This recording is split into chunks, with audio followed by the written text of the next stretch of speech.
Hello students, अब हम start करते हैं फर्स्ट ईयर जो हमारी यूनिट लास्ट क्लास में स्टार्ट हो चुकी थी, रासायनिक अभिक्रियाओं की क्रियाविधि, मैकेनिज्म ऑफ ऑर्गेनिक रिएक्शंस। हमने उसमें दो प्रकार की बॉन्ड ब्रेकिंग, समांस विषमांस बॉन्ड ब्रेकिंग देखी थी। इसके बाद हमने ये देखा कि समांस बंध विखंडन से मुक्त मूलक बनते हैं, फ्री रेडिकल बनते हैं, तथा विषमांस बंध विखंडन से कार्बोकैटायन एंड कार्बन एनाइन बनते हैं। तो इसके बाद हमने स्टार्ट कर दिया था कार्बन मुक्त मूलक।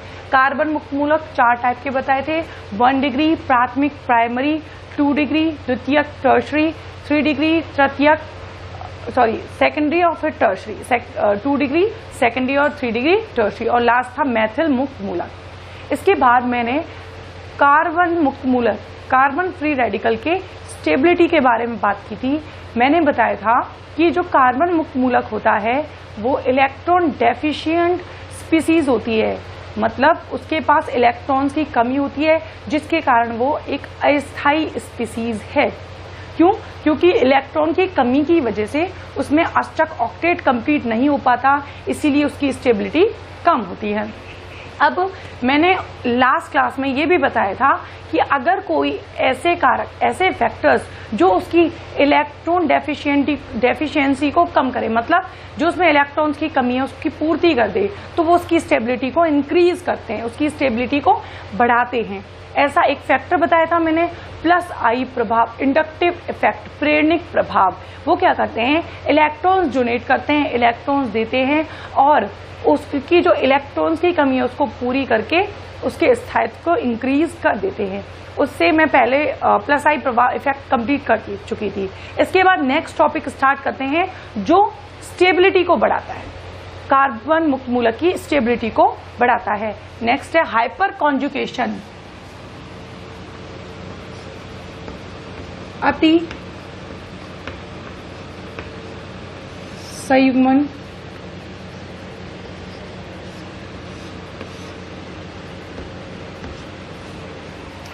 अति संयुग्मन प्रभाव क्या होता है? अति संयुग्मन प्रभाव वह प्रभाव होता है जिसमें बीटा कार्बन व बीटा हाइड्रोजन के मध्य के बंध के इलेक्ट्रॉन अनुनाद में भाग लेकर अनुनादी संरचनाएं बनाते हैं। रिपीट, बीटा कार्बन तथा बीटा हाइड्रोजन के मध्य के इलेक्ट्रॉन बंध में अनुनाद में भाग लेकर अनुनादी संरचनाएं बनाते हैं। वह अति संयुग्मन प्रभाव या हाइपर कॉन्जुगेशन कहलाता है। अब हाइपर कॉन्जुगेशन में क्या बनेगी? अनुनादी संरचनाएं बनेगी। अनुनादी संरचनाएं, आप पहले भी इस बात को पढ़ चुके हो कि अगर कोई अति संयुग्मन या फिर अनुनाद द्वारा अनुनादी संरचनाएं फॉर्मेशन करे अनुनादी संरचनाओं का, तो जितनी ज्यादा अनुनादी संरचनाएं बनेंगी स्टेबिलिटी उतनी ही ज्यादा इंक्रीज होती है। जैसे अब हम 4 प्रकार के मुक्त मूलक जो पढ़े थे, 1 degree, 2 degree, 3 degree and Maithil मुक्त मूलक, उन सभी में अति संयुग्मन प्रभाव द्वारा अनुनादी संरचनाएं बनाएंगे और उसकी स्टेबिलिटी को देखेंगे। एक और बात, ये अति संयुग्मन प्रभाव बेकर व नाथन नामक वैज्ञानिकों ने दिया था, इसीलिए इसे बेकर व नाथन प्रभाव भी कहा जाता है। इसके अलावा इसमें सिग्मा बंध के इलेक्ट्रॉन अनुनाद में भाग लेते हैं, जबकि हम अनुनाद जो पढ़ चुके थे उसमें पाई बंध के इलेक्ट्रॉन्स भाग लेते थे, लेकिन इसमें सिग्मा बंध के इलेक्ट्रॉन्स अनुनाद में भाग लेते हैं। देखते हैं, मैंने आपको बताया कि बीटा कार्बन व बीटा हाइड्रोजन दोनों के मध्य के बंध के इलेक्ट्रॉन अनुनाद में भाग लेकर अनुनादी संरचनाएं बनाते हैं। इसके अलावा बेकर नाथन टर्म बता दी। इसके अलावा ये है कि इसे बिना बंध का अनुनाद, मैं लिखती हूँ ऑब्लिक, इसे बिना बंध का अनुनाद भी कहते हैं, बिना बंध का अनुनाद। और बेकर नाथन प्रभाव क्यों कहते हैं? क्योंकि ये बेकर व नाथन नामक वैज्ञानिकों ने दिया था। अब देखते हैं, जैसे अगर हम एग्जाम्पल लें, एग्जाम्पल फर्स्ट लेते हैं, 1 डिग्री या फिर प्राथमिक कार्बन मुक्त मूलक, प्राथमिक या 1 डिग्री मुक्त मूलक। देखो इसमें क्या होगा, अगर हम उसकी स्ट्रक्चर बनाएं तो क्या होगा, ये CH2। 1 डिग्री क्या होता है? ऐसे मुक्त मूलक जिसमें ये युग्मित जो इलेक्ट्रॉन है उस कार्बन पर उपस्थित होता है जो अन्य एक कार्बन पर उपस्थित होता है, 1 डिग्री मुक्त मूलक कहलाते हैं। अब हमें क्या करना है? इसमें अनुनाद करना है। अब हम क्या करेंगे? CH, यहाँ H जो CH3 था उसको बॉन्ड के साथ बना दिया, ठीक है। अब देखो, इसमें हमें अतिसंयुग्मन प्रभाव द्वारा अनुनादी संरचनाएं बनानी है। अब अतिसंयुग्मन में मैंने आपको बताया कि बीटा हाइड्रोजन व बीटा कार्बन के मध्य के बंध के इलेक्ट्रॉन अनुनाद में भाग ले, अतिसंयुग्मन में भाग लेकर या फिर अनुनाद में भाग लेकर अनुनादी संरचनाएं बनाते हैं। तो इसमें जिस पर उपस्थित होगा वह अल्फा और ये बीटा। तो और बीटा कार्बन से जितने भी हाइड्रोजन जुड़े होंगे वो क्या होंगे? Beta hydrogen. बीटा कार्बन से जुड़े हुए जितने भी हाइड्रोजन होंगे वो बीटा हाइड्रोजन होंगे। अब मैंने बताया कि बीटा कार्बन व beta hydrogen, beta carbon beta hydrogen, beta carbon व बीटा हाइड्रोजन के मध्य के बंध के इलेक्ट्रॉन अनुनाद में भाग लेकर अनुनादी संरचनाएं, अतिसंयुग्मन में भाग लेकर अनुनादी संरचनाएं बनाते हैं। अब देखते हैं कैसे बनते हैं। देखो, हमें ये पता है इनके मध्य और इनके मध्य बंध के इलेक्ट्रॉन अनुनाद में भाग लेंगे। देखो क्या होगा? फर्स्ट मेथड में बता रही हूं जिसमें क्या होगा? ये बंध इधर और ये इलेक्ट्रॉन इधर।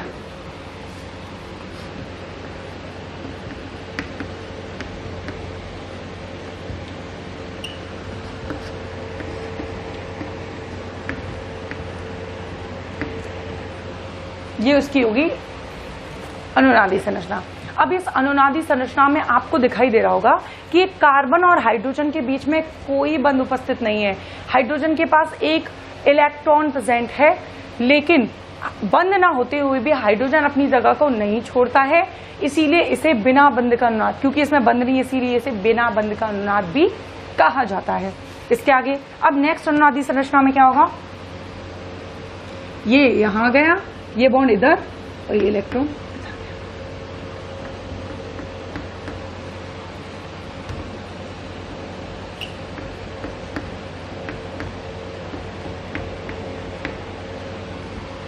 नेक्स्ट इस जगह आ गया इलेक्ट्रॉन,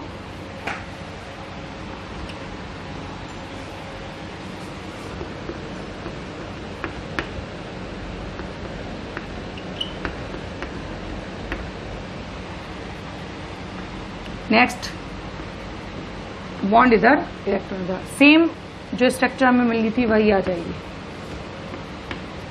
इसके इक्विवेलेंट नहीं है। इसके बाद ये मिलेगी। अगर मैं इस C को दोबारा बनाऊं तो इक्विवेलेंट लग जाएगा, ठीक है। तो इसमें क्या हुआ था? बीटा कार्बन व बीटा हाइड्रोजन, बीटा कार्बन ये वाले बॉन्ड्स अनुनाद में भाग लेकर अनुनादी संरचनाएं बनाते हैं। और इसमें कार्बन व हाइड्रोजन, बीटा कार्बन व बीटा हाइड्रोजन के मध्य बॉन्ड नहीं होता। कब? जब अनुनादी संरचनाएं बनती हैं। इसीलिए इसे बिना बंध का अनुनाद। और बेकर-नाथन प्रभाव किस लिए कहा जाता है? क्योंकि ये बेकर व नाथन नामक वैज्ञानिकों ने दिया था, इसीलिए इसे बेकर व नाथन प्रभाव भी कहा जाता है।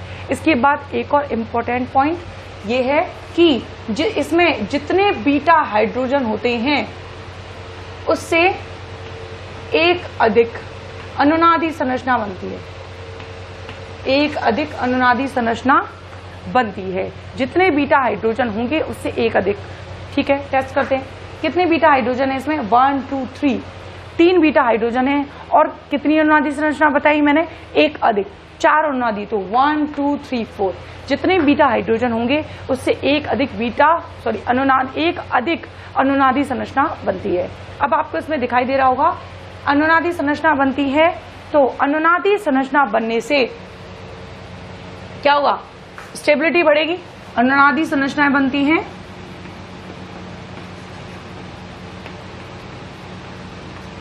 हैं, तो क्या बढ़ती है? स्टेबिलिटी इंक्रीज होती है, ठीक है।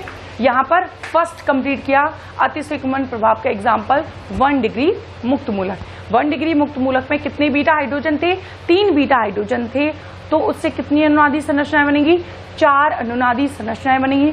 और अनुनादी संरचना बनती हैं तो आप जानते हो स्टेबिलिटी इंक्रीज होती है। जैसे हम बेंजीन की भी बात कर सकते हैं कि बेंजीन में अनुनादी संरचना बनने से स्टेबिलिटी बढ़ती है, इसी तरह इसमें भी स्टेबिलिटी बढ़ेगी। अब हम नेक्स्ट एग्जांपल लेते हैं 2 डिग्री मुक्त मूलक।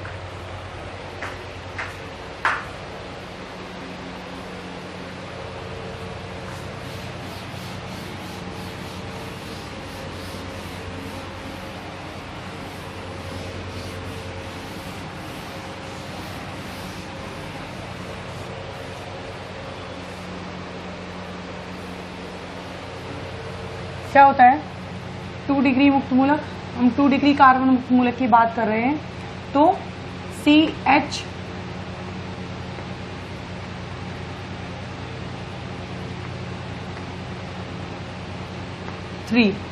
यही है 2 डिग्री मुक्त मूलक। क्या होते हैं? जब अयुग्मित इलेक्ट्रॉन या फिर जो मुक्त मूलक वाला इलेक्ट्रॉन है उस कार्बन पर उपस्थित हो जो अन्य 2 कार्बन से जुड़े होते हैं, 2 डिग्री मुक्त मूलक कहलाते हैं। तो अब हम इसमें देखते हैं कि अनुनाद कैसे होता है। सेम जैसे पहले प्रोसेस थी, हमें पहले क्या करना है, कार्बन को अलग अलग लिखना है, क्योंकि तभी तो हमें बीटा कार्बन और बीटा हाइड्रोजन अलग अलग दिखाई देंगे। हाइड्रोजन हाइड्रोजन, यहां पर हाइड्रोजन, इसका एक हाइड्रोजन ये रहा और इसका वही अयुग्मित इलेक्ट्रॉन उपस्थित है। अब क्या होगा, इसमें इलेक्ट्रॉन आगे जाएगा, बंद इलेक्ट्रॉन कहाँ गया, ये इलेक्ट्रॉन इसका हाइड्रोजन पे और बॉन्ड इधर। सेम जैसे पहला था इस कार्बन में, तो पहले के तरह से हम एक तरह से और इसमें बॉन्ड ब्रेकिंग करके दिखा सकते हैं, क्योंकि हमेशा आप जानते हो, आपको अभी मैं बता चुकी हूं कि समास बंध विखंडन के दौरान ही मुक्त मूलक बनते हैं। एक बार मैं 1 डिग्री वाले की बॉन्ड ब्रेकिंग दोबारा अलग बताती हूँ। देखो, जैसे कि हमने क्या लिखा था पहले, CH2 CHH, ये मैंने बताया था आपको। तो देखो, मैंने ये इलेक्ट्रॉन उपस्थित है, देखो मैंने पहले बताया अभी आपको, ये बॉन्ड इधर इलेक्ट्रॉन इधर, लेकिन हम इसे और अगर डिटेल में देखें तो क्या होगा, इस बॉन्ड में 2 इलेक्ट्रॉन है,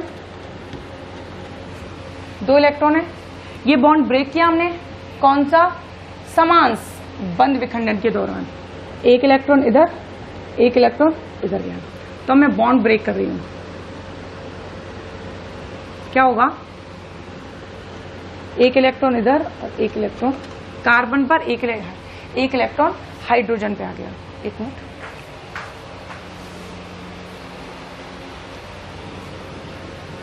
इस पर और इस पर, ठीक है।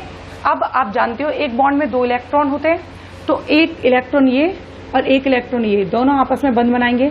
तो मैं इधर से बंध हटा दूं इलेक्ट्रॉन, और बॉन्ड इधर फॉर्म हो गया। अब 1 इलेक्ट्रॉन इधर बचा है ना, तो हमने क्या किया था, डायरेक्ट बॉन्ड इधर पहुंचा दिया था, इलेक्ट्रॉन दूसरी जगह भेज दिया था। सेम प्रोसेस ये वाली होगी, लेकिन हमें अनुनादी संरचना आसानी से बनाने के लिए ये बोल देना पड़ता है कि इलेक्ट्रॉन हाइड्रोजन पे और बॉन्ड हाइड्रोजन कार्बन कार्बन के बीच में आ गया।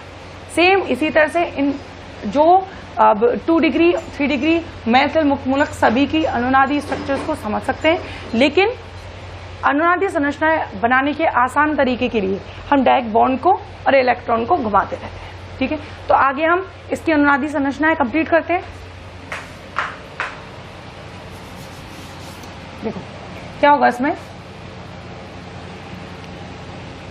पास में बना सब पूरा, देखो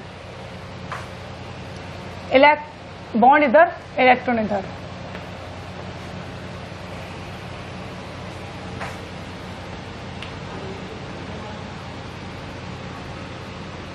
एक electron CH hydrogen CH H same. Okay, next electron इस पर ये था,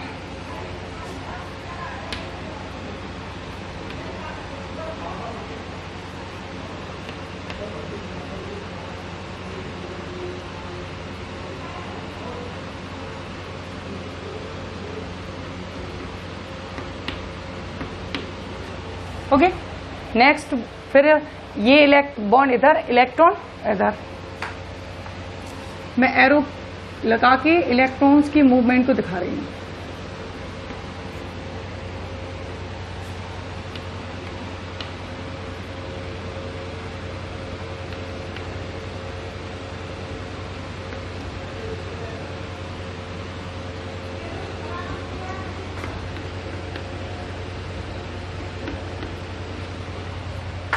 यहां तक सेम जैसे हमने 1 डिग्री में किया था उसी तरह से अनुनादी संरचना बनी है। अब इसमें एक कार्बन और एक्स्ट्रा ऐड हुआ है, तो अनुनाद जो हो रहा था वो रोटेट होकर दूसरे कार्बन पर आएगा। क्या करना पड़ेगा हमें? देखो सेम इस स्टेप में एक साथ इस कार्बन के बीच में अनुनाद स्टार्ट भी होगा। वो देखते हैं, 1 मिनट। देखो मैं इसे येलो चॉक से करती हूँ। देखो यहां पर ये इलेक्ट्रॉन ये इस बॉन्ड पर और इलेक्ट्रॉन इस कार्बन पे गया। साथ ही में जब इलेक्ट्रॉन इधर पहुंच गया तो क्या होगा? बॉन्ड दोबारा से कैसे हमने माना जैसे पहले था वहां पर पहुंच चुका है। मैंने येलो से पहले इसको बना दिया। अब हमें इसमें अनुनाद शुरू करना है, तो सेम जैसे ये समझो इधर शिफ्ट कर दें, तो सेम जैसे इस वाले कार्बन में अनुनाद हुआ था वैसे इस कार्बन में अनुनाद स्टार्ट होगा। क्या होगा? ये इलेक्ट्रॉन इस हाइड्रोजन पे, मैं इसे इस हाइड्रोजन पे, और ये बॉन्ड इन दोनों कार्बन के बीच में पहुंच जाएगा। ठीक है, देखो CH, यहां पर H, CH। अब इन दोनों के बीच में क्या आ गया? डबल बॉन्ड, और इस कार्बन और हाइड्रोजन के बीच का बॉन्ड टूट गया, इलेक्ट्रॉन आ गया और यहां हाइड्रोजन।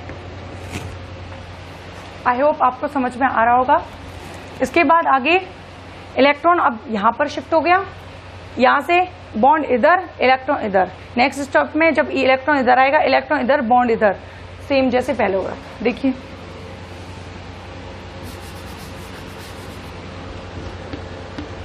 हमें क्या करना है? दोबारा से मूवमेंट करवानी है बॉन्ड की। इधर इलेक्ट्रॉन,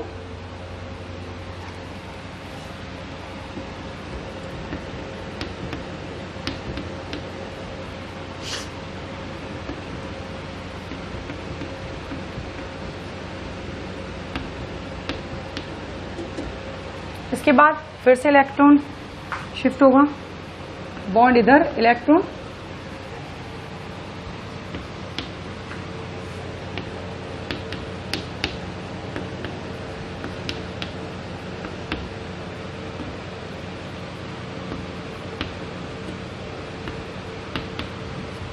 इसके बाद नेक्स्ट स्टेप में जैसी इस अनुनादी संरचना स्टार्टिंग में थी वैसी ही हो जाएगी। क्या हुआ? क्या होगा? ये बॉन्ड इधर और इलेक्ट्रॉन इस कार्बन पे, सेम यही स्ट्रक्चर हमें आइडेंटिफाई प्राप्त हो जाएगी। ठीक है, तो आप देखो कितनी अनुनादी संरचनाएं बनी? 1 2 3 4 5 6 7 अनुनादी संरचनाएं बनी। कितने बीटा हाइड्रोजन है? अगर हम इसके ये अल्फा, ये अल्फा, ये अल्फा, ये बीटा कार्बन और इसका ये भी बीटा, तो कितने हैं? 1 2 3 1 2 3 6 बीटा हाइड्रोजन है। 6 बीटा हाइड्रोजन है। मैं आपको बता चुकी हूं अगर 6 बीटा हाइड्रोजन होंगे तो कितने? 7 अनुनादी, 6 बीटा हाइड्रोजन, इसीलिए अनुनादी संरचना की संख्या क्या होगी? 7, उससे एक अधिक। ओके, इसके बाद हमने ये 3 डिग्री मुक्त मूलक की अनुनादी संरचनाएं कंप्लीट कर ली। इसके बाद नेक्स्ट है 2 डिग्री की कंप्लीट, इसके बाद नेक्स्ट 3 डिग्री। अब 3 डिग्री में क्या होगा? यहाँ पर जिस तरह एक कार्बन ऐड था, एक और कार्बन ऐड करेंगे और अनुनाद यहाँ से घूमते इस कार्बन और यहाँ से घूमते हो उस कार्बन जाएगा। एक और बात, अगर हम 3 डिग्री मुक्त मूलक की बात करें तो उसमें कितने बीटा हाइड्रोजन होंगे? 3 इसके, 3 इसके और 3 और ऐड हो जाएंगे, तो 9 बीटा हाइड्रोजन से 10 अनुनादी संरचनाएं हमें प्राप्त होती हैं। तो आगे कंटिन्यू करते हैं और पढ़ते हैं 3 डिग्री बीटा हाइड्रोजन की अनुनादी 3 डिग्री कार्बन मुक्त मूलक की अनुनादी संरचना स्टार्ट करते हैं।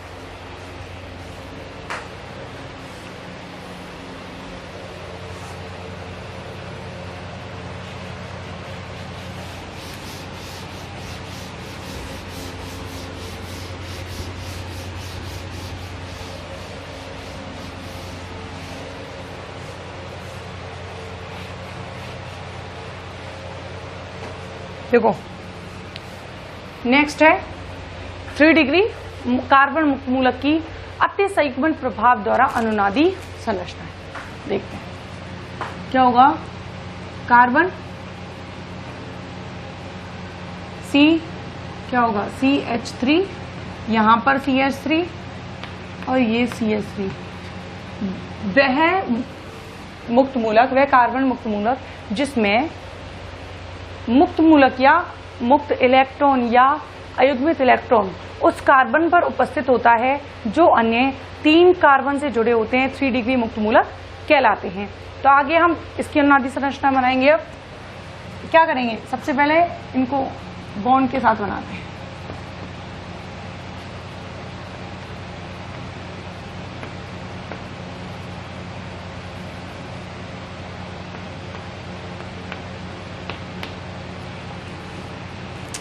ये 3 डिग्री मुक्त मूलक की हमने बंद के साथ संरचना बनाई। अब सेम पहले की तरह अनुनादी संरचना बनाती चलती हूँ। इलेक्ट्रॉन इधर, बॉन्ड इधर,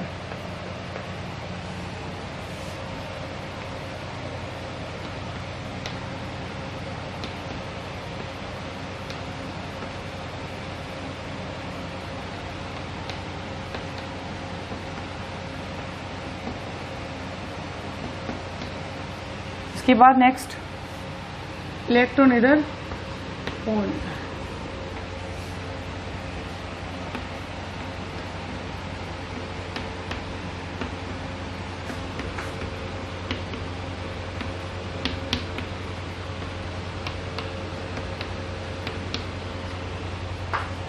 इसके बाद नेक्स्ट अनुनादी संरचना,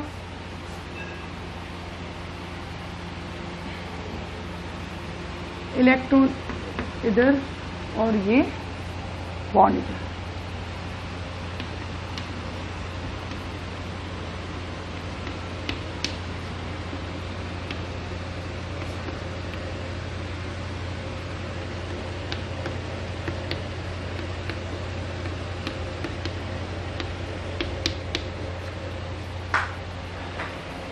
इसके बाद अब हमें जो अनुनाद है दूसरे कार्बन पे शिफ्ट करना है।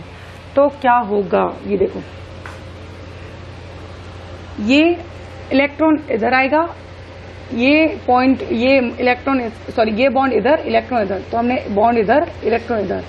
इसके साथ ही अनुनाद हमें इसमें ट्रांसफर करना है। क्या होगा, ये वाला बॉन्ड इधर और इस पे जो इलेक्ट्रॉन आएगा वो इस वाले कार्बन। तो मैं डायरेक्ट एरो लगा देती हूँ, ठीक है। देखो CH, अब डबल बॉन्ड इधर, no bond, H C H। Okay, क्या हुआ है, इस कार्बन से अब जो प्रभावतात्विक सिग्मन इस कार्बन पे शिफ्ट हो गया है। अब इसके बाद नेक्स्ट अनुनादी संरचना,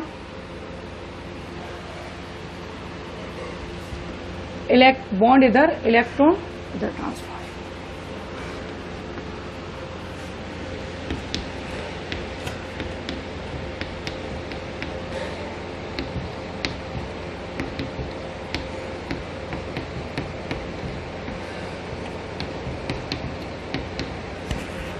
ओके, इसके बाद नेक्स्ट इलेक्ट्रॉन इधर बॉन्ड इधर, इलेक्ट्रॉन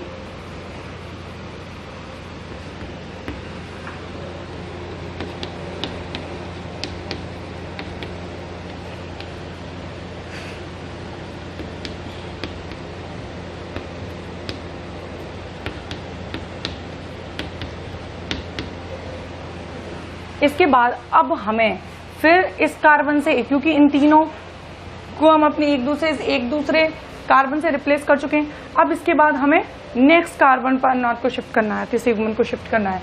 किस तरह से करते हैं, चलो, ये बॉन्ड इधर और इलेक्ट्रॉन इस कार्बन पर जाएगा। साथ ही में जैसे ही इलेक्ट्रॉन इस पर गया क्या होगा, फिर इलेक्ट्रॉन जैसे ही इस पर आएगा, मैंने हल्का रेड चौक से बनाया है, जैसे ही इस पे आएगा बॉन्ड इधर और इलेक्ट्रॉन, तो मैं डायरेक्ट इधर इलेक्ट्रॉन और बॉन्ड इधर।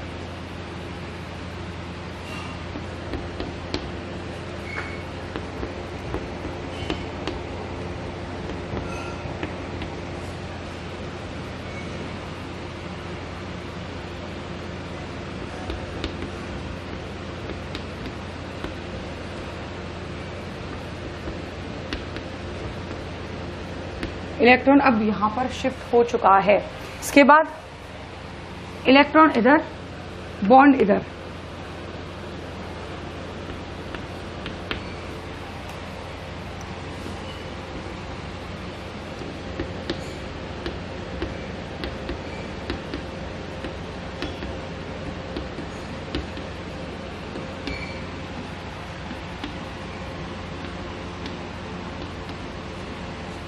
इसके बाद नेक्स्ट स्टेप में बॉन्ड इधर घूम जाएगा, इलेक्ट्रॉन इधर आ गया। ओके, HC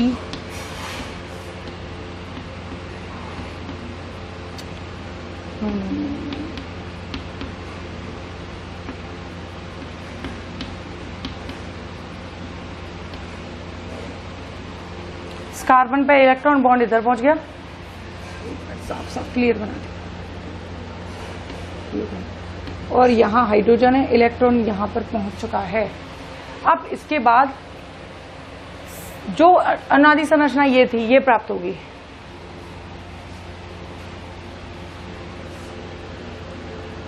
डबल बॉन्ड है, ठीक है। इलेक्ट्रॉन बॉन्ड इधर और इलेक्ट्रॉन इस कार्बन पर, सेम जैसे अनादि संरचना बनी थी वही बनेगी। तो मैं कलर चॉक से बनाती हूँ, CH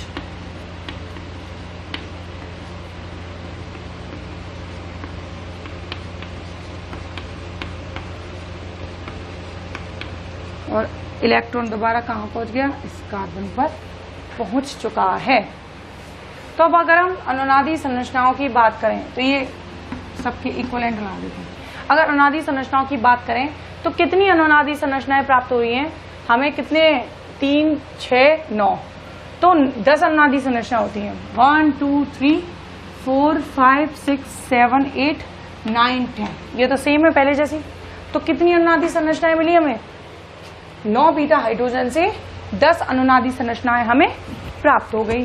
तो मैंने आपको बताया था जितने बीटा हाइड्रोजन होते हैं उससे एक अधिक अनुनादी संरचना हमें प्राप्त होती है। इसके अलावा अगर मैं दोबारा रिपीट करूं तो इसे बिना बंध का अनुनाद कहते हैं, क्योंकि आप देख रहे होंगे अनुनादी संरचनाओं के बीच में कार्बन हाइड्रोजन के बीच में बॉन्ड ब्रेकिंग होने से बॉन्ड है ही नहीं, तो इसीलिए इसे बिना बंध का अनुनाद भी कहते हैं। इसके अलावा इसे बेकर नाथन प्रभाव क्यों कहते हैं, क्योंकि इसे बेकर और नाथन नामक साइंटिस्ट ने दिया था। यहाँ पर 1 डिग्री, 2 डिग्री और 3 डिग्री मैथिल मुक्त मूलक या कार्बन मुक्त मूलक की अनुनादी संरचनाएं कंप्लीट हुई।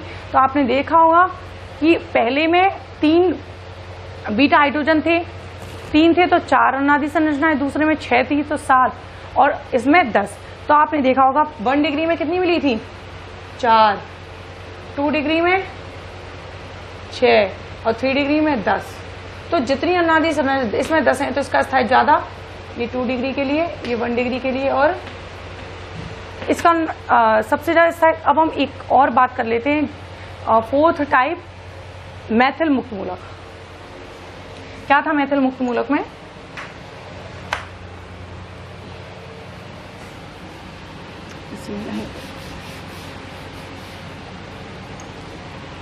कार्बन हाइड्रोजन, यही होता है मैथिल मुक्त मूलक जो किसी भी कार्बन से जुड़ा हुआ है। क्या इसमें आपको बीटा हाइड्रोजन दिखाई दे रहा है, जब बीटा कार्बन ही नहीं है तो बीटा हाइड्रोजन कहां से होगा, तो अल्फा बीटा ही नहीं है तो इसमें ना तो बीटा हाइड्रोजन होते हैं और ना ही अनुनादी संरचनाएं बनती है। तो अनुनादी संरचना इसमें एक भी नहीं बनेगी।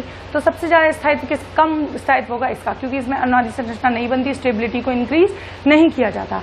लेकिन 3 डिग्री में क्या होता है, 3 डिग्री में 3 मेटल समूह जुड़े होते हैं जिसके कारण उसका स्थायित्व ज्यादा, क्योंकि उसमें 10 अनुनादी संरचनाएं मिलती हैं। तो आप देख सकते हैं 10, 3 डिग्री में 10, 3 डिग्री में 10, 2 डिग्री में 6 और 4। तो स्टेबिलिटी सबसे ज्यादा इसकी, फिर इसकी, फिर इसकी। तो अगर हम ऑर्डर ऑफ स्टेबिलिटी लिखें तो क्या होगा, 3 degree, 2 degree, 1 degree and Maithil. ठीक है, यहाँ पर अतिसयुग्मन प्रभाव कंप्लीट होता है। इसके बाद नेक्स्ट है अनुनाद प्रभाव। अनुनाद प्रभाव से स्टेबिलिटी कैसे इंक्रीज की जाती है, अनुनाद प्रभाव कैसे मुक्त मूलक को स्थायी बनाता है, ये तो फिक्स है कि वो इलेक्ट्रॉन डेंसिटी को इंक्रीज करेगा।